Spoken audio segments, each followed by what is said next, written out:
Halo guys, assalamualaikum warahmatullahi wabarakatuh. Kembali lagi bersama saya Bang Mimin di channel Musik Official Story Crew 02.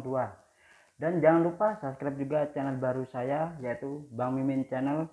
Linknya ada di deskripsi ya. Jangan lupa subscribe dong. Ayo tembusin yang ini 1000 subscribe dong biar saya bisa live. Oke.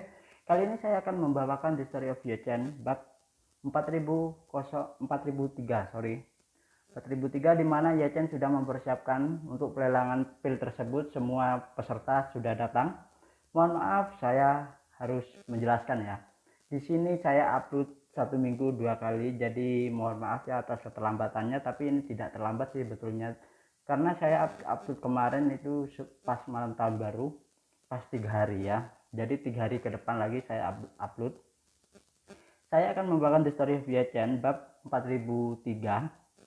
Ya, tanpa panjang lebar langsung saja, tapi sebelum itu jangan lupa like, komen, dan subscribe-nya. Terima kasih yang sudah mempertahankan subscribe kalian. Terima kasih yang sudah sempat mensubscribe tapi di unsubscribe ya. Terima kasih juga, karena saya paham kalian itu gimana penasarannya. Jadi mohon maaf ya. Terima kasih yang sudah mempertahankan subscribe kalian. Langsung saja ya. Bab 4003. Tuan Ye, Zhang Ermong menciutkan lehernya, dan gambaran pertama di benaknya adalah situasi ketika Yi Qinyu membunuh Zenan Shuangsha. Jadi dia dengan cepat bertanya dengan kakak Kui, apakah kamu kenal Tuan Ye? Dong Kui melengung tangannya dan berkata, Tuan Ye adalah kakak laki-laki tertua saya, Hong Wuye, yang sangat dihormati. Meskipun karakter kecil saya telah bersama Tuan Ye untuk waktu yang lama, saya belum memiliki kesempatan untuk bertemu Tuan Ye. Zhang Ermong tidak bisa menahan tawa ketika dia mendengar 4 kata yang telah lama menjalin hubungan dengan tuannya, dan berkata, Melihat ini, Dong Kui menampar kepalanya dan mengutuk. Apa yang kamu tertawakan? Apakah ada masalah dengan Lao Zi yang mengagumi Tuan Ye? Zhang Ermong buru-buru berkata, Kakak Kui, kamu pasti tidak punya masalah dalam mengagumi Tuan Ye kan? Istilah persahabatan suci tidak pantas digunakan di sini. Ini berlaku untuk dua orang yang memiliki identitas, status, dan gaya yang sama. Ketika Dong Kui mendengar ini, dia buru-buru berkata, jika sudah selesai, jangan katakan Lao Zu tidak punya apa-apa untuk dikatakan kecuali mengagumi Tuan Ye. Saat dia berkata, dia memandang Zhang Ermong dan berkata, tapi Zhang Ermong, kamu anak tetua, kamu masih bisa mengenal Tuan Ye. Tuan Ye baru saja meminta Tuan kelima untuk mengirim seseorang untuk mencarimu, mengatakan bahwa dia sedang mencari Anda. Zhang Ermong bertanya dengan heran dan kaget. Tuan Ye mencari aku? Ada apa? Apakah Anda bercanda? Zhang Ermong berkata seperti itu. Dong Kui mengutuk dan berkata, aku sangat marah, aku datang untuk membuat lelucon denganmu. Apakah aku terlihat bercanda? Dengan mengatakan itu, Dong Kui menunjuk ke tumpukan barang antik palsu di statnya dan mendesak, cepat dan kemasi semua barangmu dan aku akan membawamu menemui Tuan Ye nanti. Zhang Ermong berkata dengan tergesa-gesa dan bersemangat, oke, saudari Kui, tunggu sebentar ya, saya akan mengemasi barang saya. Segera Zhang Ermong mengambil tumpukan barang antik palsunya yang dia jual dan mengikuti Dong Kui ke istana Buckingham tanpa henti. Begitu mobil tiba di gerbang istana Buckingham, mobil itu dihentikan oleh penguasa Wang Long. Hong Wu segera melangkah maju dan berkomunikasi dengan membawa Zhang Ermong masuk. Bahkan jika Ye-Chen secara pribadi mengatakan bahwa ada sesuatu yang berkaitan dengan Zhang Ermong, para prajurit istana Wang Long melakukan pemeriksaan keamanan yang sangat rinci untuk Zhang Ermong dan semua barang yang dibawanya, dan hanya membiarkan Hong Wu memastikan dia tidak memiliki masalah apapun dan membawa dia masuk. Zhang Ermong biasanya seseorang pedagang kecil yang meminta makanan di jalan antik. Dia tidak memiliki keterampilan atau kekuatan apapun. Ketika bertemu Dong Kui di jalan antik, dia harus menganggukkan kepalanya dan membungkuk pinggangnya dengan ekspresi menyanjung. Sekarang dia melihat pria besar Hong Wu. Dia bahkan lebih gugup dan tidak akan pergi. Melihat dia selalu tersandung saat berjalan, Hong Wu tidak bisa menahan diri untuk tidak mendesak. Aku berkata, saudaraku, kamu harus cepat. Apa yang kamu lakukan? Zhang Ermong bergegas beberapa langkah dan bertanya dengan gugup. Kakak kelima, Saya mau dibawa kemana? Saya telah mengagumi Anda untuk waktu yang lama dan tidak pernah memiliki kesempatan untuk bertemu dengan Anda. Dan saya tidak berani menyinggung Anda. Hongwu melambaikan tangannya dan berkata, kamu tahu Tuan Ye, itu lebih berguna daripada mengenalku. Jangan khawatir, aku akan menyapa Ma Zhongliang setelah hari ini dan membiarkan adik laki-lakinya menjagamu di jalan antik nanti. Begitu Zhang Erman mendengar ini, dia langsung diliputi kegembiraan dan buru-buru membungkuk dan berkata, terima kasih banyak Tuan, terima kasih. Hongwu buru-buru berkata, jangan berterima kasih padaku. Jika kamu ingin berterima kasih, kamu harus berterima kasih kepada Tuan kami, yaitu Tuan Ye. Tapi aku benar-benar melihat wajah Tuan Ye. Ya. Zhang Erman buru-buru berkata, terima kasih Tuan Ye, terima kasih Tuan Ye, terima kasih Tuan Hongwu. Setelah itu dia dengan cepat bertanya, kakak, apa yang Tuan Ye cari? Saya telah melakukan hal-hal dalam tugas saya baru-baru ini dan jujur, tapi saya belum melakukan perbuatan menipu atau merugikan orang lain. Hongwu mendesak, Tuan Ye mencari Anda untuk hal yang baik. Anda akan mengerti dengan mengikuti saya dengan cepat, nanti akan paham sendiri. Zhang Erman menarik nafas lega, sekarang tidak gugup, bahkan berjalan jauh lebih ringan. Dia mengikuti Hongwu dan datang ke kantor Chen Zekai. Begitu dia memasuki pintu, dia melihat Ye Chen duduk di sofa. Jadi dia langsung berkata datar, Tuan Ye, sudah lama sekali saya tidak melihat Tuan Ye. Bagaimana kabar Anda? Ye Chen tersenyum dan berkata, Zhang Erman, saya mendengar ayah mertua saya mengatakan bahwa dia mencoba menemukan Anda beberapa kali, tetapi tidak dapat menemukannya. Saya pikir Anda tidak lagi di Jinling, bukan? Zhang Erman berkata dengan malu dan takut, Tuan Ye, bukan karena saya sengaja menghindari ayah mertua Anda, tetapi ayah mertua Anda benar-benar tidak cocok untuk barang antik. Sejak saat itu saya membelikannya benda palsu untuk dijual 500.000 yuan. Tiba-tiba, tidak hanya rasa percaya diri yang dipenuhi, tetapi dia juga membeli secara membabi buta. Di mana-mana sejujurnya, jika ada yang menggunakan kuasa untuk menggambar Fuo Olimpiade dan berbohong kepadanya bahwa itu adalah milik Tang Bohu, karya asli, saya pikir dia akan membelinya tanpa keraguan. Lanjut berbicara tentang ini, Zhang Erman buru-buru berkata lagi, itu sebabnya saya sengaja menghindarinya. Saya hanya berharap dia bisa segera keluar dari bisnis ini. Segera setelah itu, Zhang Erman berkata dengan kagum, saya mendengar bahwa ayah mertua Anda sekarang adalah wakil presiden eksekutif Asosiasi Kaligrafi dan Lukisan. Tidakkah Anda mengatakan bahwa ini jauh lebih baik daripada berlari ke jalan antik setiap hari dan mencari barang yang palsu? Ye Chen tertawa sedikit dan mengangguk dan berkata, ya Zhang Erman, kamu dapat berbicara dengan baik, tetapi itu tidak berkurang sama sekali. Zhang Erman menyengkak keringatnya dan berkata dengan rendah hati, Tuan Ye, Anda sangatlah dipuji. Dibandingkan dengan Anda, saya hanya badut yang mencari nafkah dengan menipu turis dari kota lain, dan saya bahkan bukan yang setara dengan Anda. Ye Chen melambaikan tangannya dan berkata, oke, jangan meremehkan dirimu sendiri. 360 baris, kamu akan menjadi juara. Setelah berbicara, Ye Chen bertanya lagi, Zhang Erman, saya ingat bahwa Anda sangatlah berpengetahuan, lalu saya bertanya kepada Anda, apakah Anda tahu apa yang terjadi di Jinling dalam beberapa hari ke depan? Zhang Erman buru-buru berkata, Tuan Huiye, saya mendengar beberapa rumor sebelumnya, tetapi karena saya tidak dapat memastikannya, saya tidak menganggapnya terlalu serius. Tetapi setelah melihat Anda di sini hari ini, saya mungkin dapat yakin bahwa ini benar. Itu saja. Berbicara tentang ini, Zhang Erman bertanya kepada Ye Chen dengan hati-hati.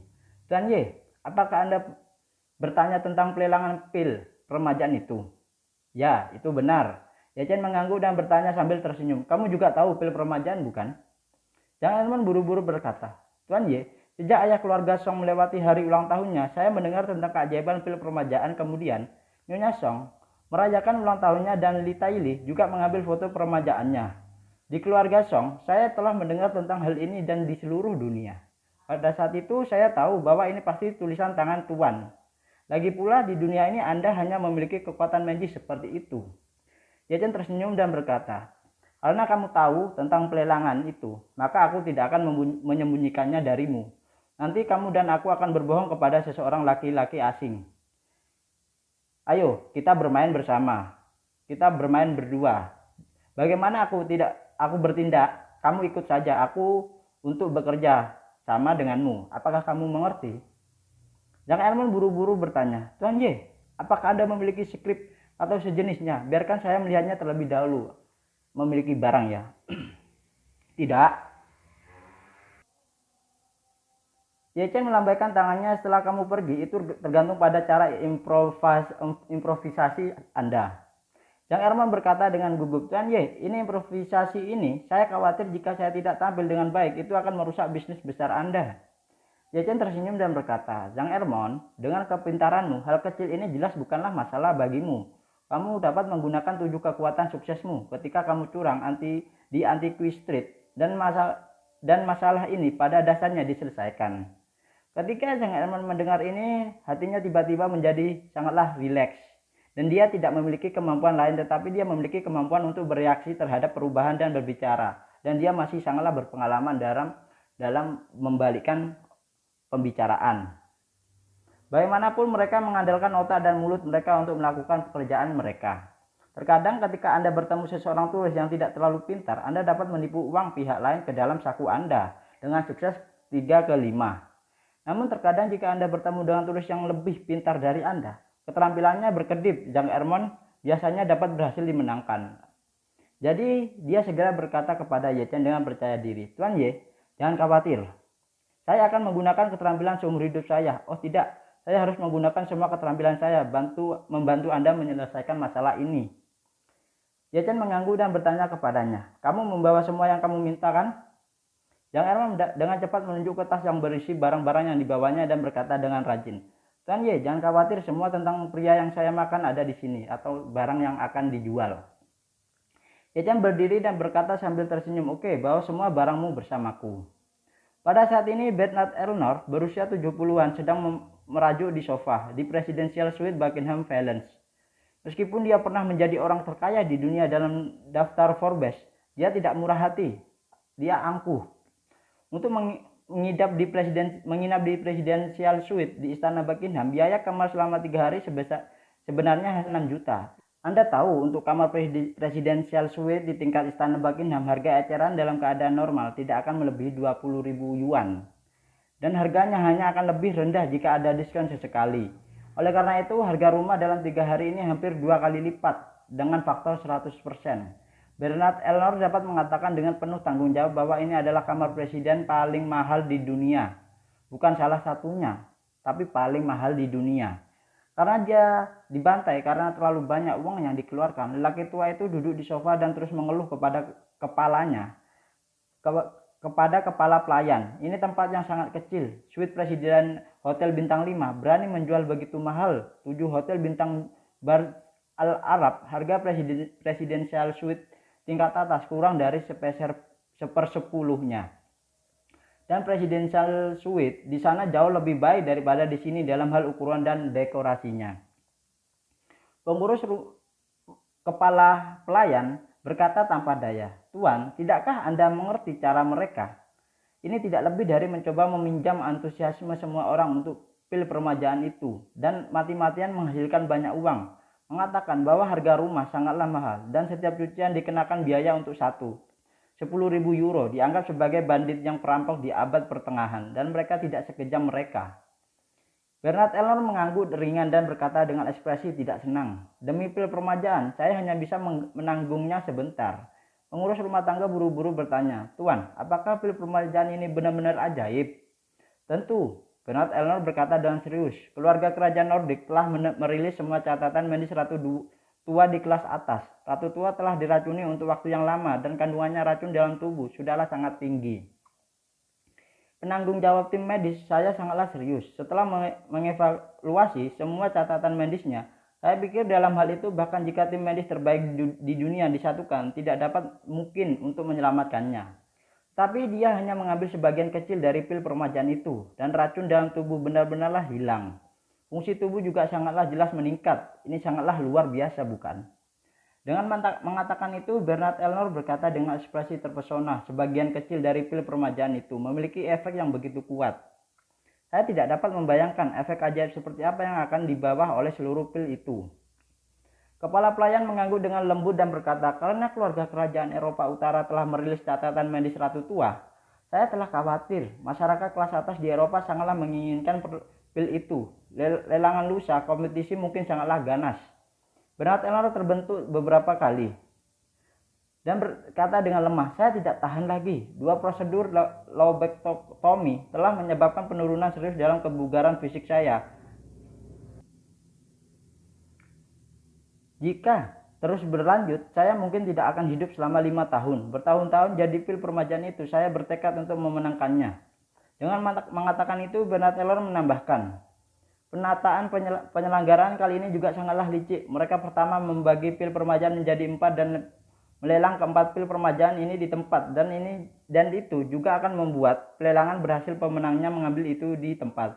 Pada saat itu saya akan memiliki kesempatan untuk menyaksikan efek sebenarnya dari pil itu. Jika seperempat pil permajaan dapat memiliki efek yang jelas sangatlah kuat, maka saya dapat lebih yakin untuk menawar final akhir permajaan itu." Dan Bernard Eller menderita kanker paru-paru stadium awal beberapa tahun yang lalu. Karena ditemukan lebih awal, dokter melakukan lobektomi dan mengangkat salah satu dari 5 lobus paru-parunya. Yang tidak dia duga adalah hanya 2 tahun kemudian dia menemukan tumor paru-paru lagi. Jadi atas rekomendasi dokter dia melakukan lobektomi kedua. Sekarang meskipun tumor di tubuhnya telah diangkat sepenuhnya, ia juga kehilangan 2 lobus paru-parunya yang sangat mengurangi kondisi fisiknya. Selain itu, Bernard Eller juga harus khawatir dengan kembalinya sel kanker-kanker itu, karena dia sudah pernah kambuh sekali. Jika dia melakukannya lagi, dia mungkin tidak bisa lagi menggunakan reaksinya sebagai obat radikal dan hanya bisa memilih terapi paliatif. Dalam hal ini, rentang hidupnya juga akan sangatlah berkurang. Jadi kali ini dia juga pasti akan memenangkan pil itu. Pada saat ini, bel pintu berdering tiba-tiba di kamar. Kepala pelayan Bernard Eller segera bangkit dan pergi ke pintu untuk membuka celah. Pada saat ini berdiri di luar pintu adalah 2 pria, 1 tinggi dan 1 pendek. Yang lebih tinggi adalah Ye Chen, yang lebih pendek adalah Jack Ermon. Pengurus rumah tangga melihat bahwa Ye Chen tidak mengenakan pakaian pelayan, jadi dia bertanya dengan heran, "Siapa kamu?" Ye Chen berkata dengan ringan, "Saya adalah direktur bisnis penyelenggara pelelangan tersebut. Ada beberapa hal yang perlu saya datangi dan berbicara dengan Tuan Arnold." Kepala pelayan bertanya dengan curiga, "Bagaimana Anda membuktikan bahwa Anda adalah anggota staf? Apakah Anda memiliki dokumen yang relevan?" Ye Chen tersenyum dan berkata, "Anda pasti telah melihatnya ketika Anda datang ke sini. Sekarang seluruh istana Buckingham berada di bawah darurat militer. Tidak mungkin untuk masuk tanpa staf internal. Dan saya tidak akan menyembunyikan diri Anda saya datang ke sini kali ini." Ketika pengurus rumah tangga mendengar Ye Chen mengatakan itu, penjaga di hatinya banyaknya menghilang. Ketika mereka datang, mereka memanglah melihat pekerjaan keamanan hotel. Setiap penumpang yang datang harus memeriksa barang bawaan mereka. Melakukan pemeriksaan keamanan yang lengkap dan check-in memanglah sangat ketat. Jika bukan karena staf, tidak mungkin untuk masuk. Jadi dia membuka pintu dan membawa keduanya masuk pada saat yang sama. Dia memperkenalkan Bernard Arnold di sofa. Tuan kedua adalah staf lelang. Mereka mengatakan bahwa mereka memiliki hal penting untuk diberitahukan kepada Anda atau mewawancarai Anda. Bernard Eller sedikit mengangguk melihat Ye Chen dan Jack Ermon, satu dengan kepala terangkat dan ekspresinya acuh tak acuh, dan yang lainnya dengan sedikit gugup. Jadi dia menebak bahwa Ye Chen yang tinggi pastilah mereka berdua. Jadi dia memandang Ye Chen dan berkata, "Tuan, jika Anda memiliki sesuatu, tolong katakan padaku dengan jujur." Ye Chen memandang Bernard Eller dan tersenyum dengan sedikit. "Tuan Arnold, bos kami meminta saya untuk datang dan merekomendasikan beberapa buku antik Cina kepada Anda. Lihat apa yang lebih Anda minati, harganya lebih tinggi. Saya pasti akan memberi Anda diskon tertentu." Bernard Eller tidak menyangka 2 orang datang untuk menjual barang dan tiba-tiba bertanya dengan ekspresi terkejut, "Apa maksudmu? Apakah kamu masih melakukan penjualan dari pintu ke pintu?" Ye Chen mengangguk dan tersenyum dan berkata, "Iya, dan ini adalah penjualan pribadi dari pintu ke pintu khusus untuk Anda." Setelah itu Ye Chen memberi isyarat kepada Jack Ermon di sebelahnya dan berkata, "Ayo Jack Ermon, ambil semua barang berhargamu dan tunjukkan kepada Tuan Elnor ini." Jack Ermon buru-buru membentangkan tasnya besar yang baru saja dia pegang langsung ke tanah. Jack Ermon biasanya mendirikan kios dan dia menggunakan taplak meja besar dengan banyak peluang dan ujungnya. Jika berbagian atau hujan, atau jika pembeli datang untuk menyelesaikan akun di musim gugur, dia dapat langsung meraih keempat sudut taplak meja dan menyetilnya di bahu dan melarikan diri. Apalagi setelah pusat perhatian berlalu, bungkusan itu terlempar ke tanah dan bisnis bisa segera dimulai. Ini pasti dapat dianggap sebagai barang yang harus dimiliki untuk perjalanan rumah dan mendirikan kios. Bernard Elnor tidak menyangka bahwa dia melakukan perjalanan jauh untuk berpartisipasi pelelangan yang begitu terkenal, tetapi dia menemukan penjualan door to door yang rendah. Dia menuju ke tempat Jang Ermon yang compang-camping mengerutkan kening dan berkata, "Sampah macam apa ini?" Yachen tersenyum dan berkata, "Semuanya adalah buku antik, Tuan, yang tidak ternilai harganya." "Apa?" Bernard Elnor menunjuk ke botol anggur perunggu yang bertanya, "Cangkir perunggu ini patah kaki. Coba lihat lebih dekat, semuanya plastik." Jang Erman melihat ke bawah, panik dan buru-buru berkata kepada Yachen dengan suara rendah, "Tuan Ye, ini kualitas kumpulan barang ini tidak terlalu bagus. Mungkin karena saya baru saja mengemasnya sedemikian rupa. Cara brainstorming dan secara tidak sengaja menyatukannya itu hancur." Setelah berbicara, dia bertanya kepada Yachen, "Tuan Ye, pria asing tua itu cukuplah baik. Apa yang harus saya lakukan sekarang setelah dia terpapar atau setelah kita ketahuan berbohong?" Ketika Jang Herman keluar untuk diculik, dia paling takut ketahuan di tempat atau ditangkap di tempat. Jual beli adalah tentang membeli dan pergi, dan semuanya waktu dihabiskan sebelum konsumen membayar tagihan. Oleh karena itu, dalam persepsinya tidak boleh ada kesalahan sebelum membayar tagihan. Sekali terjadi kesalahan sama dengan kehilangnya pelanggan sepenuhnya. Namun Yachen tidak peduli tentang ini. Dia langsung berkata kepada Jang Ermon, "Jangan berbicara, biarkan aku yang berbicara." Setelah selesai berbicara, Yachen langsung mengambil botol anggur perunggu imitasi plastik dan memperkenalkan Bernard Elnor dengan sangatlah serius. "Tuan Elnor, ini adalah botol anggur yang diukir satu persatu, yang sesuai dengan budaya perunggu Tiongkok dan dinasti Shang. Kalian juga tahu bahwa perunggu negara kita adalah peninggalan budaya yang sangat berharga.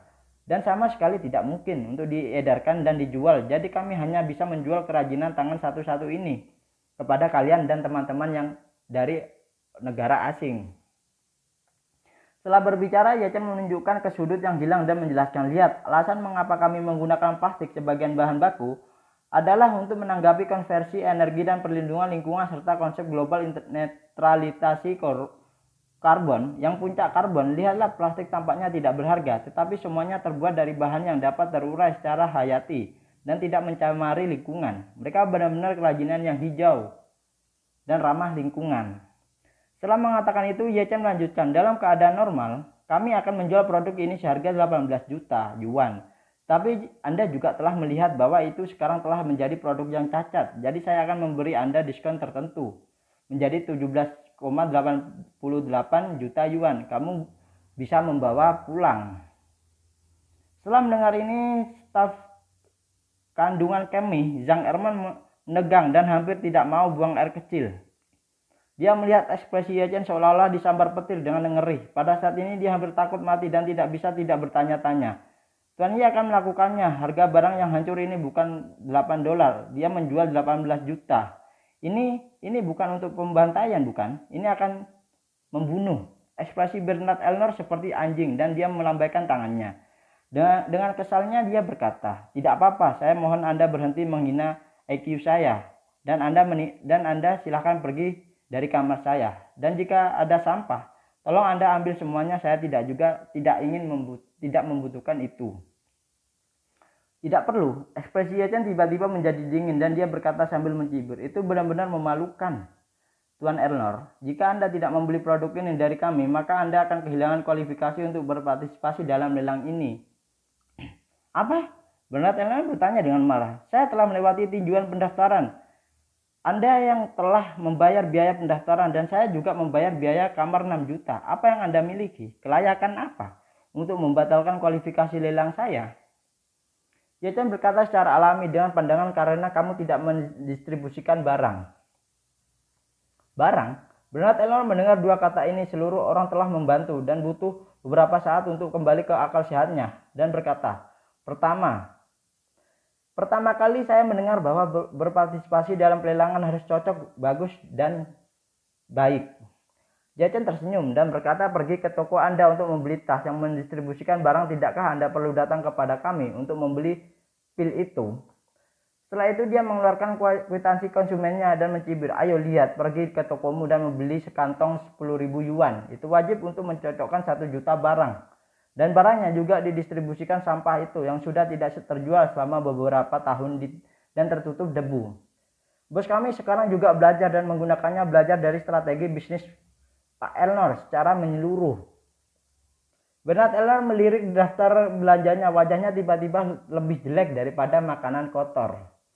Distribusinya adalah aturan tak tertulis yang dibuat oleh industri barang mewah. Bernard Elnor sudah terbiasa dengan aturan tak terucap ini dan bahkan menghasilkan banyak uang dengan mengandalkan aturan tak terucap itu. Tapi dia tidak menyangka Ye Chen akan mengambil set anti-jenderal ini hari ini juga. Apalagi status distribusi yang tertera pada daftar belanjanya ini memanglah terlalu curang. Sebuah tas, bahkan dengan harga barang 6 kali lipat ini, benar-benar gila. Jadi dia berkata dengan ekspresi malu, ini sejauh yang saya tahu, kuota distribusi normal sedikitlah beberapa kali lebih tinggi dari harga publik. Paket lebih dari 10.000 yuan dapat didistribusikan ke 200.000 yuan.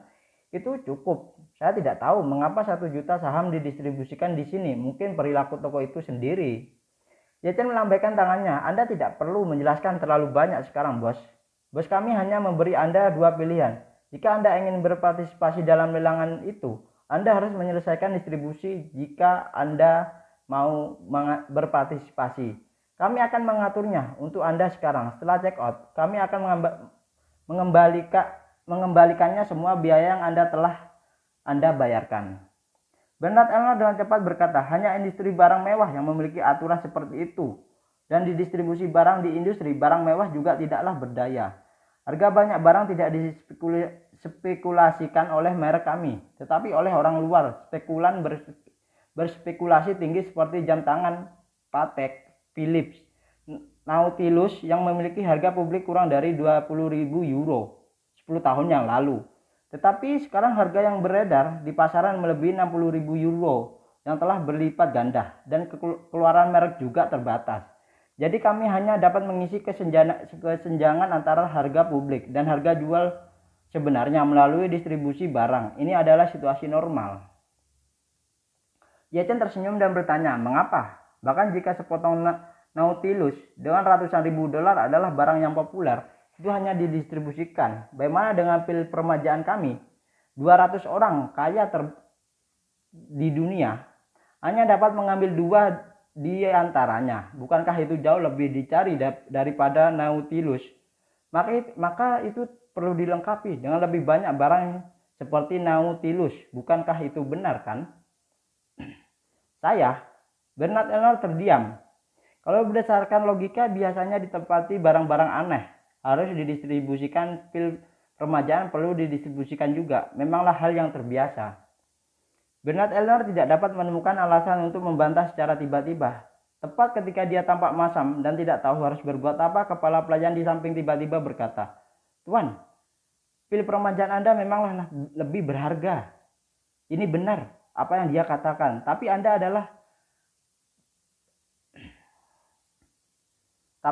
adalah pelelang pil permajaan Anda. Jika Anda di sana adalah harga publik tetap, jadi jika Anda meminta distribusi berdasarkan harga publik, ini kami akan mengenalinya. Tetapi lelangan Anda untuk harga yang lebih tinggi, mengapa lelang memerlukan distribusi tambahan juga? Ketika Bernard Elnor mendengar ini, matanya berbinar-binar dan dia menepuk pahanya dan berkata dengan keras, ya, ini adalah lelang. Saya belum pernah mendengar ada lelang yang memerlukan distribusi tambahan. Sungguh benar-benar aneh. Ye Chen melengkungkan bibirnya dan berkata sambil tersenyum, kalau begitu kamu benar-benar terlalu banyak berpikir, Tuan. Saya tidak ingin mendistribusikan pil permajaan secara langsung. Lagi pula, Anda belum memotret pil permajaan, bukan? Saya meminta Anda untuk berpartisipasi dalam lelang pil permajaan. Jika Anda memenuhi kualifikasi pertemuan, Anda dapat berpartisipasi dalam lelang jika Anda memenuhi standar alokasi kami. Jika Anda tidak memenuhi standar, maka saya meminta maaf kepada Anda. Keluar dan belok kanan, silakan Anda pergi. Bernard Elnor tampaklah sangat jelek dan berkata, kalian hanyalah perampok. Ye Chen bertanya kembali, apakah kami menangkap Anda? Prinsip kerjasama sukarela, kami persis sama dengan aturan distribusi di toko Anda. Jika Anda bersedia mendistribusikan barang, Anda dapat berpartisipasi dalam pelelangan. Jika Anda tidak mau bekerja sama, maka Anda tidak dapat berpartisipasi. Silakan belok kanan dan keluar dan pergi. Setelah mengatakan itu, Ye Chen berkata dengan suara dingin, aturannya saya sudah mengatakan dengan sangatlah jelas. Sekarang saya akan memberi Anda 2 menit untuk mempertimbangkan. Jika Anda masih menolak untuk mendistribusikan barang sekarang, saya akan membiarkan penjaga keamanan untuk bekerja sama dengan Anda untuk check out paksa. Selain itu, kami akan langsung mengatur konvoi untuk membawa Anda ke bandara. Bernard Elner akhirnya mengerti bahwa dia menjadi sasaran dan pembalasan. Karena aturan distribusi tokonya, bos di belakangnya, lelang Philip Ramadan sekarang ingin menggunakan aturan itu juga. Namun dia tidak punya cara untuk membantah. Karena tokonya memiliki aturan seperti itu, selama itu adalah barang yang populer, itu harus didistribusikan. Jika Anda tidak mendistribusikan, Anda tidak akan mendapatkannya. Tanpa kebijakan distribusi, bagaimana dia bisa duduk di posisi orang terkaya di dunia, meski baru duduk sebentar? Memikirkan hal ini, dia mengangguk dengan marah menunjuk ke botol anggur perunggu imitasi plastik dan bertanya dengan sedih, apakah masalah ini berlalu setelah saya membeli ini? Yechen menggelengkan kepalanya. Bagaimana mungkin? Tidakkah kamu melihat bahwa aku mengambil tas besar? Setelah selesai berbicara, dia menunjuk ke salah satu ember palsu dan berkata, lihatlah ini. Ember yang terbentuk selama periode Kritisius. Apakah Anda melihat ada kalajengking? Di dalamnya kalajengking yang begitu lengkap, meneteskan sepotong ember sangatlah jarang. Saya menjualnya 80 juta. Tidak terlalu banyak kan? Bernard Elner hampir pingsan dan berseru. Ini palsu ini. Seorang anak berusia 3 tahun dapat melihat bahwa ini barang palsu. Apa yang salah dengan yang barang palsu, Tuan? Yechen bertanya dengan jujur. Tidak bisakah aku menjual yang palsu padamu? Saya, Bernard Elner, benar-benar menangis kali ini dan berkata, katakan saja berapa banyak lagi uang yang Anda butuhkan untuk memaksa saya membayar barang palsu ini. Yechen berkata, wajah tidak senang. Saya tidak suka mendengar Anda mengatakan ini. Kami membuka pintu untuk melakukan bisnis, Tuan. Yang penting adalah, Anda mencintaiku, saya pikir Anda harus bersedia bekerja sama sebelum saya akan menjodohkan Anda. Dan Anda, jika Anda tidak mau, aku tidak akan memaksamu. Ini sama dengan aturan di tokomu, bukan? Bernard Elner mengangguk dengan cemberut dan berkata tanpa daya, Oke. Saya tidak cukup keras untuk berbicara. Jadi katakan saja harganya, berapa banyak uang yang harus saya cocokkan dengan masalah ini agar bisa berakhir. Yechen tersenyum sedikit memandang Jean Ermon dan bertanya, Ermon, hal baik apa yang Anda miliki? Tolong perkenalkan kepada Tuan Elmore dengan cepat. Jean Ermon menipu banyak orang pada hari kerja, tetapi saat ini dia tidak dapat dikalahkan oleh Yechen. Dia ragu-ragu untuk waktu yang lama dan tidak tahu harus mulai dari mana. Yechen membenci besi dan menggelengkan kepalanya dan mengambil benda putih persegi dari tumpukan barang dan bertanya kepadanya, Jean Ermon, apa ini? Jean Ermon berkata dengan canggung, ini, melihat ekspresi tidak percaya dirinya Jean Ermon, Yechen segera berteriak, apa yang kamu lakukan? Lebih percaya diri. Katakan dengan keras, apa ini? Jean Ermon menggigit kulit kepalanya dan berkata, Tuan Ye, ini adalah segel giok kerajaan Chuan. Luar biasa. Yechen mengacungkan jempolnya dan berseru, dan menoleh ke Bernard Elner dan berkata, Tuan Elner, Anda juga baru saja mendengarnya bukan? Benda ini disebut segel giok negara Chuan. Dikatakan dalam legenda Qin Shi Huang memerintahkan Li Shi untuk mematahkannya. Ini adalah salah satu peninggalan budaya paling berharga di Tiongkok, Tuan. Ini sangatlah penting. Saya memperkirakan bahwa itu kurang dari 3 hingga 5 miliar. Dan jelas, jika tidak mungkin untuk membuat dia. Berbicara tentang ini, Yechen melambaikan tangannya dan berkata dengan serius, tapi jangan terlalu mahal. Ruang untuk apresiasi benda ini sangatlah besar, mungkin akan berlipat ganda dalam 2 tahun, dan kita mungkin masih bisa menilainya kembali. Anda dapat membeli kembali dengan harga yang sama. Begitu suara jatuh, Yechen berkata dengan tergesa-gesa, tentu saja, saya berkata itu mungkin, karena kami tidak berjanji untuk membeli kembali. Setelah berbicara, Yechen menambahkannya juga, seperti yang saya katakan tadi, Tuan. Segel giok yang dikabarkan ini adalah legenda. Karena ini adalah legenda, tentu saja tidak dapat cara untuk membedakannya yang benar dari yang salah. Jadi kami tidak berjanji keasliannya.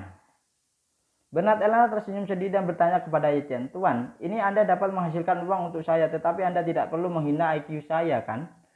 Yechen berkata dengan sangat serius, bagaimana Anda bisa mengatakan itu? Apa yang kami lakukan dalam bisnis adalah kejujuran, Tuan. Yang disebut kejujuran karena saya ingin menjual barang ini kepada Anda. Saya harus menjelaskan situasinya kepada Anda dengan jelas. Jika tidak, Jika sengketa itu tidak baik untuk Anda atau saya, jadi Anda harus menyetujui hal ini. Pastikan tidak apa-apa, Tuan. Dan jika Anda membelinya dengan rela dan tidak akan menyesal, maka saya akan menjualnya kepada Anda.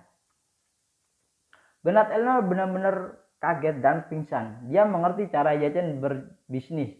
Dia tidak hanya harus menjual tumpukan sampah ini, tapi untuk dirinya sendiri dengan harga yang sangatlah tinggi. Tetapi dia juga harus menunjukkan kesediaannya dan bahkan menunjukkan pada dirinya sendiri bahwa dia percaya hal ini benar-benar. Yang sama dengan menyerahkan sepenuhnya hak untuk perlindungan hak penjualan. Ini bukan hanya mencoba menipu uang. Pada saat yang sama, apakah kita harus memisahkan semuanya? Memikirkan hal ini, dia bertanya dengan marah. Ini adalah bagaimana, bos, Anda melakukan bisnis? Saya dapat mengerti bahwa jika saya meminta saya untuk mendistribusikan barang sebagai pembalasan, tetapi apakah Anda masih ingin saya mendistribusikan ratusan juta barang? Apalagi Anda keterlaluan adalah bahwa kalian semua barang palsu. Toko saya tidak pernah menjual barang palsu, tidak peduli berapa tinggi untuk distribusi. Wajah Yechen menjadi gelap dan dia segera memasukkan segel cuan Giok ke dalam pelukan Zhang Ermon dan berkata, Zhang Ermon, karena orang asing tua ini tidak percaya bahwa barang-barang kami benar-benar asli, maka kami tidak dapat menjualnya kepadanya. Kamu singkirkan semua ini, ayo kita pergi. Bernard Elnor tampak tercengang. Dia tidak menyangka Yechen akan menabrak dan menghina IQ-nya, tetapi orang ini memalingkan wajahnya terlebih dahulu. Sebelum dia pulih, Yechen mengeluarkan ponselnya dan menelpon Chen Zeke secara langsung. Chen Zeke telah menunggu di sana, jadi dia menjawab dalam sekejap dan telepon terhubung. Yechen berkata, Tuan Chen, nomor 016 menolak untuk mendistribusikan barang. Biarkan keamanan membersihkannya dan biarkan peringkat pertama menggantikannya. Bernard Elnor tidak menyangka. Yechen segera memalingkan wajahnya ketika dia mengatakan bahwa dia memalingkan wajah. Dia tidak berani membuat lelucon tentang kualifikasinya untuk pelelangan. Meskipun dia duduk di properti triliunan dolar, begitu dia mati untuk menikmatinya, properti ini bisa dikatakan tidak berharga sama sekali. Akibatnya dia tertegun hampir seketika dan buru-buru memasang wajah bernada rendah dan memohon, Tuan, ini janganlah marah. Saya punya sesuatu untuk dikatakan. Tolong beritahu Anda, Tuan Chen, dan katakan bahwa saya bersedia melakukan mendistribusikan barang. Setelah selesai berbicara, dia mengelurkan tangannya yang gemetar dan menunjuk ke segel giok warisan nasional di legend Zhang Ermon. Mengertakkan gigi dan berkata, bukankah itu segel giok warisan nasional? Saya membelinya. Yechen menengus dan berkata, kamu baru saja membeli segel giok kerajaan, mungkin itu tidak cukup. Hati Bernard Elnor berkedut, menggepalkan tinjunya dan bertanya dengan gemetar, lalu apa yang lagi yang kamu inginkan, yang harus aku beli? Lagi pula dia melirik tas palsu Zhang Ermon yang mengembung dengan cepat berkata, mengapa saya tidak membeli botol anggur perunggu sekarang? Tidak apa-apa kan? Yechen menggelengkan kepalanya dan mengeluarkan daftar penjualan ketika dia meletakkan barang di toko pada siang hari dan berkata, lihatlah sendiri. Bos, kami telah mencocokkan lusinan produk di toko Anda, yang besar dan kecil. Sekarang Anda berada di toko kami, hanya ada 2 jenis produk, bukankah itu dibenarkan? Bernard Elnor berseru, tetapi semua item dalam daftar Anda hanya berjumlah 1 juta yuan. Ini biografi ini segel giok negara hanya 3 hingga 4 miliar yuan yang telah melebihi jumlah beberapa ratus kali. Bahkan jika kamu membalaskan dendam, kamu tidak bisa begitu kejam kan? Yechen berkata dengan sungguh-sungguh, semua orang adalah pembisnis. Yang Anda perhatikan adalah kesopanan. Jika Anda ingin menyambut kesopanan ini sebagian balas dendam, maka itu agak membosankan. Seperti yang baru saja saya katakan, kami tidak ingin membeli atau jual anakku. Jika kamu tidak senang, kita tidak perlu melakukan bisnis saat ini. Maaf, ini semua salahku. Bernard Elnor benar-benar ketakutan. Dia tahu bahwa distribusi ratusan juta atau miliaran yuan adalah masalah sepele. Yang paling menakutkan adalah jika dia di pelelangan dia berhasil mengambil pil itu dengan harga lebih dari 10 miliar dolar. Penyelenggara tiba-tiba bertanya pada dirinya sendiri untuk mendistribusikan barang-barang di tempat. Itu akan menjadi angka astronomi. Jadi dia buru-buru membungkuk tangannya ke Yechen dan berkata, Tuan, ini saya hanya menggunakan kata-kata yang salah. Tolong jangan bawa ke hati Anda. Katakan saja langsung, berapa banyak yang harus saya cocokkan. Yang mana, barang mana selama masih dalam toleransi saya. Saya tidak akan mengatakan sepatah kata pun. Seperti yang dia katakan, dia berkata dengan memohon. Selain itu, tolong bantu saya untuk memberitahu bos Anda dengan mengatakan bahwa saya meminta maaf dengan tulus kepadanya. Mulai sekarang semua merek dan produk saya untuk produk apapun, saya akan mengatur seseorang untuk menyiapkan 2 salinan untuk bos Anda.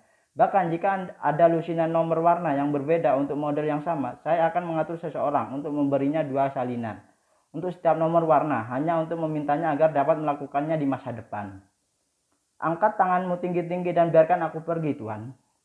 Jajan berkata dengan acuh tak acuh, saya akan membicarakannya hal berikutnya nanti. Mari kita berbicara tentang distribusi dulu. Saat dia berkata melambai kepada Jang Ermon dan berkata, Ermon, ambilkan Jadsel dan botol anggur perunggu untuk Tuan Erno. Oke, Jang Ermon mengangguk cepat dengan rajin mengeluarkan 2 peninggalan budaya palsu dan meletakkannya di atas meja. Jajan kemudian berkata lagi, lihatlah hal-hal baik apa lagi yang Anda miliki di sana dan beri ke Tuan Elnor beberapa lagi. Jang Ermon buru-buru membuka paket itu, mencari sebentar, menemukan gulungan gambar dan kemudian menyerahkannya kepada Ye Chen dan berkata, Tuan Ye, ini adalah hal yang baik. Anda dapat membukanya dan melihatnya.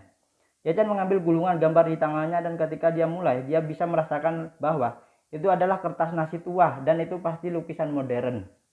Setelah itu dia perlahan membuka lukisan itu dan terkejut ketika dia melihat seluruh gambar. Ini ternyata menjadi lukisan terkenal kelas dunia, Mona Lisa. Apalagi itu adalah Mona Lisa dalam gaya lukisan tradisional Tiongkok. Bernard Elnor melihat ini, dia ingin mati. Menurutnya, hal ini tidak lagi sederhana menghina IQ, bukan? Ye Chen sendiri tercengang, mengangkat kepalanya dan menatap Jang Ermon dengan pertanyaan di matanya. Setelah itu, Ye Chen mengedipkan matanya dengan yang berarti, saya benar-benar tidak tahu bagaimana cara meledakkan omong kosong ini. Anda harus melakukannya sendiri. Meskipun Jang Ermon takut dengan nomor astronomi Ye Chen, dia masih pembohong tua yang telah berada di jalanan antik selama bertahun-tahun. Dia memiliki pengalaman praktis yang sangatlah kaya, jadi dia dengan cepat beradaptasi dengan rutinitas ini. Jadi dia tertawa dan berkata kepada Bernard dengan cepat, Tuan Elnor, lukisan yang saya perkenalkan kepada Anda hari ini cukuplah untuk mengejutkan seluruh dunia. Lukisan timur dan barat. Lagi pula dia berkata semua orang tahu bahwa Mona Lisa diciptakan oleh Leonardo da Vinci pada 150 tahun Masehi. Tetapi izinkan saya memberitahu Anda bahwa lukisan ini sebenarnya bukanlah lukisan asli Leonardo. Itu dibuat oleh seorang pelukis hebat bernama Zhao Mangfu di Tiongkok pada akhir dinasti Song yang awal dinasti Yuan. Sebelumnya dia menyelesaikannya, kata-kata dia menunjukkan lukisan di tangan Ye Chen dan berkata dengan serius, Hei, itu yang ada di tangan Tuan Ye dan yang dilukis oleh Da Vinci dimodifikasi berdasarkan salinannya. Ciptaan kedua dijiplak jika agak jelek. Bernard Elnor ingin menangis tanpa air mata dan berseru, ini sangatlah mungkin. Leonardo da Vinci adalah master yang paling saya kagumi dan Mona Lisa juga mahakarya, bagaimana mungkin itu plagiarisme. Ekspresi Jang Ermon penuh dan dia berkata dengan serius, lihatlah ini. Menyentuh titik buta Anda, saya mengatakan lukisan ini dibuat oleh Tuan Zhao Mangfu dan Tuan Zhao Lau atas perintah Kan Kubilai dari dinasti Yuan. Perkiraan waktu penciptaan seharusnya pada akhir tahun 1275 Masehi, yang lebih dari 200 tahun lebih awal dari Leonardo da Vinci. Bukan karena secara sekilas ini jelas siapa yang menjiplak dan siapa. Omong kosong, Bernard Elnor berkata dengan marah, ini benar-benar tidak mungkin. Dan lihatlah sendiri, wanita dalam lukisanmu juga berwajah barat. Bagaimana mungkin Cina memiliki wajah barat pada waktu itu? Wanita, apa yang harus kamu lakukan? Katakan tentang bak sebesar itu. Jang Ermon tidak panik sama sekali, tersenyum dan buru-buru berkata, jadi Anda harus bersabar dan mendengarkan pengantar saya. Pada 1275 Masehi, sebuah peristiwa besar dengan pengaruh luas terjadi dalam sejarah dunia. Anda tahu itu kan?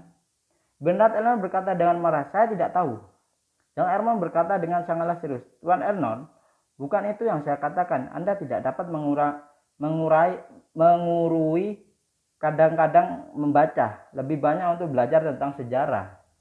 Setelah selesai berbicara, terlepas dari ekspresi darah Bernard Elnor hampir muntah, dia berkata dalam-dalam, biarkan saya memberitahu Anda, ini adalah saat pengelana barat yang terkenal Marco Polo tiba di Cina pada tahun 1275 Masehi. Bagaimanapun Jean Ermon memandang Bernard Elno dan bertanya, kamu harus selalu tahu perjalanan Marco Polo kan? Bernard Elno marah, menggertakkan giginya dan berkata, aku tahu, tapi apa hubungannya ini dengan Mona Lisa? Jean Ermon menggelengkan kepalanya dan menghela nafas. Kamu tidak tahu, tidak kenal takut. Setelah selesai berbicara, saya melanjutkan untuk menjelaskan. Saya memberitahu Anda bahwa Marco Polo datang ke Yuan Hangdu pada musim panas 1275 Masehi. Setelah selesai memulai banyak kesulitan dan diterima dengan antusias oleh orang-orang hebat Kubilai Khan untuk mempromosikan pertukaran budaya antar timur dan barat.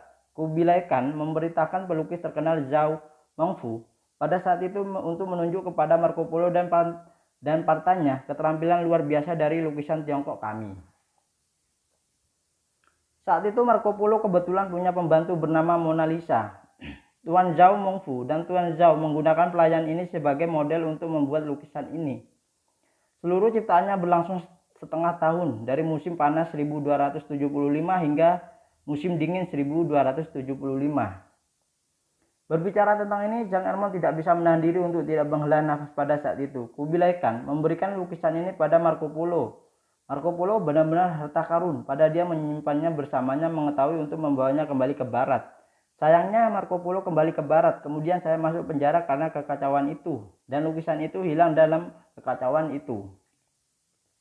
200 tahun kemudian lukisan ini dipindahkan ke tangan Leonardo da Vinci. Setelah membacanya, Leonardo sangatlah terinspirasi. Setelah lebih dari 10 tahun menirunya siang dan malam, dan dia menciptakan versi Mona Lisa yang terkenal. Setelah lukisan selesai, dia memberikan Mona Lisa yang dibuat oleh Zhao Mengfu kepada pelayan yang untuk dibakar. Pelayannya tidak tahan untuk jatuh ke seperti ini, jadi mereka diam-diam berikan kepada kerabatnya, dan kemudian lukisan ini bisa menjadi milikmu, diturunkan demi turun-temurun.